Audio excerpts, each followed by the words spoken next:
It has to be one of nature's greatest shows. Certainly, I've never witnessed anything like the dancing manta rays of the Maldives. Their mesmerising underwater ballet only happens at one place on Earth, and even then, only rarely. So it's devastating to think that these massive and majestic creatures are being hunted to extinction. And if we're not careful, the curtain will come down on their hauntingly beautiful performance forever. In a far-off patch of the Indian Ocean, the Maldives spreads over 1,200 islands and atolls, across 90,000 square kilometres. And amidst all this, we're looking for one of the ocean's most magical and elusive creatures. The manta ray.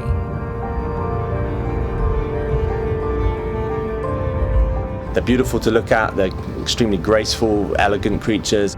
They are, for me, the wow creature in the ocean. Marine biologist Guy Stevens has dedicated his life to understanding and protecting this mysterious giant of the deep.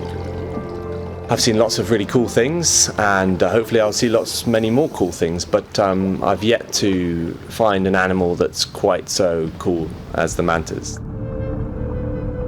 The manta ray grows up to 8 metres across, weighs up to 2,500 kilos, and travels the oceans alone.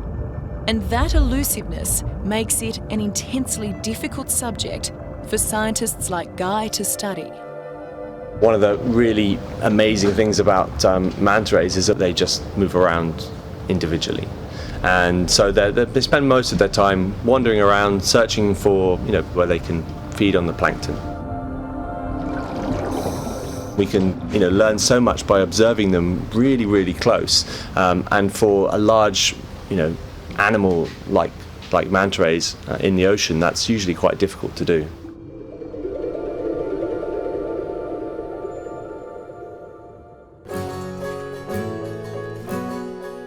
But this solitary giant has one extraordinary, momentary social event, and it takes place in a very remote corner of the Maldives, called Hanifaru.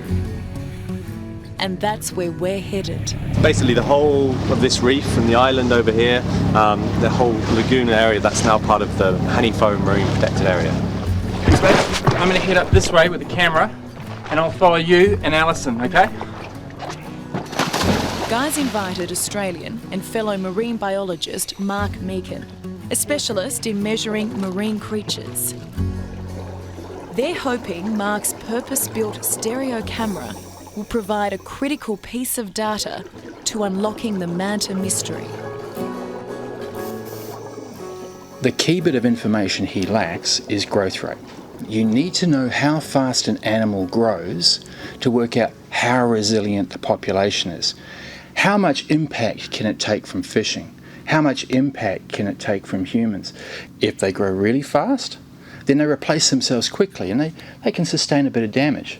If they grow really slowly, then the resilience of that population is low, and we really have to look out for them. This is just the first year of what will probably take a couple of years to really get a good idea. Tough job you're doing, isn't it? I hate having excuses to go back to the Maldives.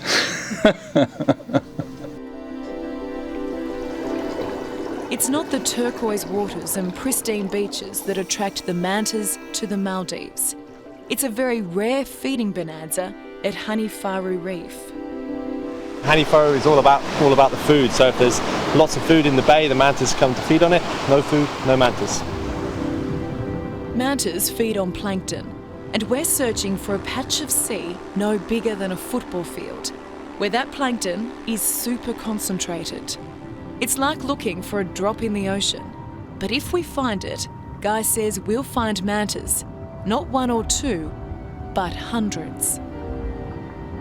There's nowhere else really which gives the opportunity for manta scientists to repeatedly see these animals up close when they're feeding and exhibiting all these different types of behaviours.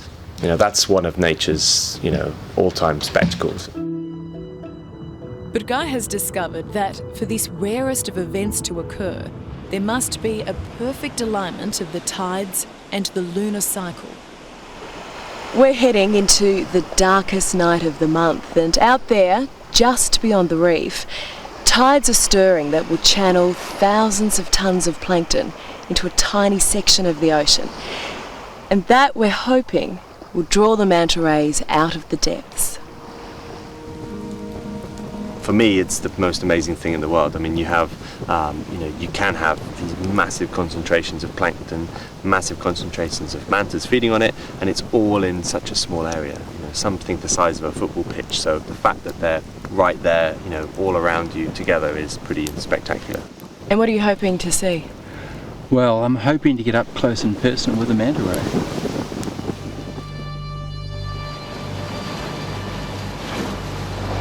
This certainly wasn't what we were hoping to wake up to.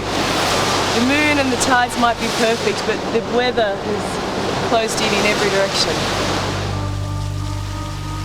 The storm sets in, and under this broken ocean, there's no way of knowing if the mantas are moving in or moving on. Then, as quickly as it set in, the storm lifts. There's a bunch. Yeah, amazing, huh? And the water is alive with mantas. You can just see them, they're all basically feeding on this concentrated patch of plankton right here. This is fantastic. I can't believe we've got the new moon. It's now quite calm. And we've got it to ourselves. Perfect. It's like diving into another world. Manta formations sweep over us.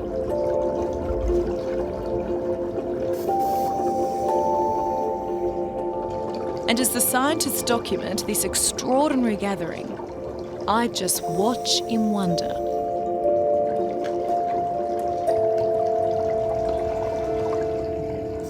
They're almost like underwater birds. I mean, they have these massive, long, elongated pectoral fins that effectively they're used to sort of flap, fly through the water. And if there's really, really dense amounts of plankton and there's lots of mantas there feeding on it, they will form this sort of cyclone, underwater cyclone of this spiraling mass of animals. There's very little that compares to that on this planet.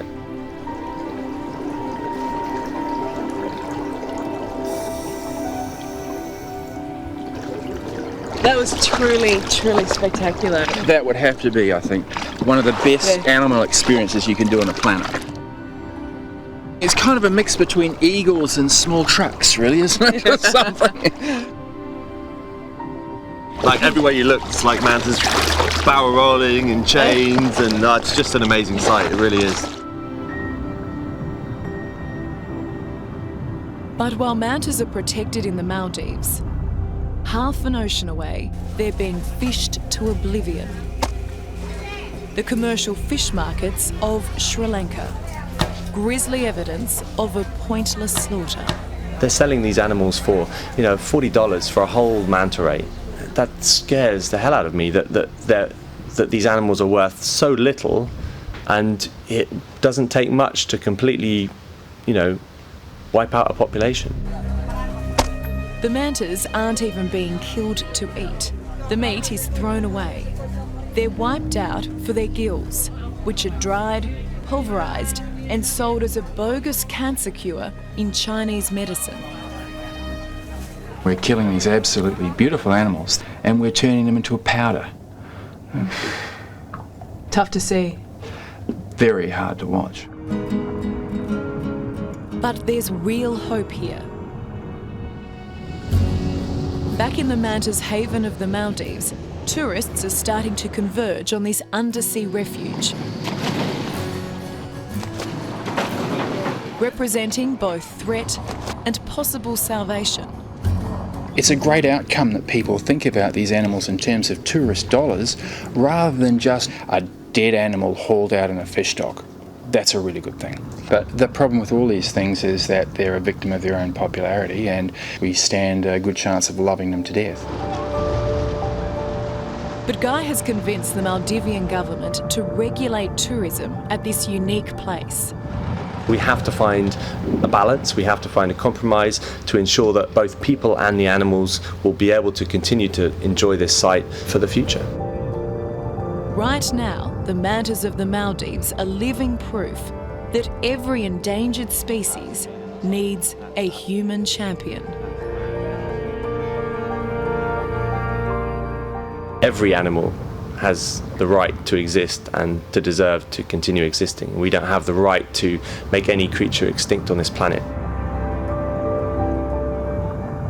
What do we lose if animals like the manta become extinct? You know, I just think we're poorer as people. Those things are, something we all need to see.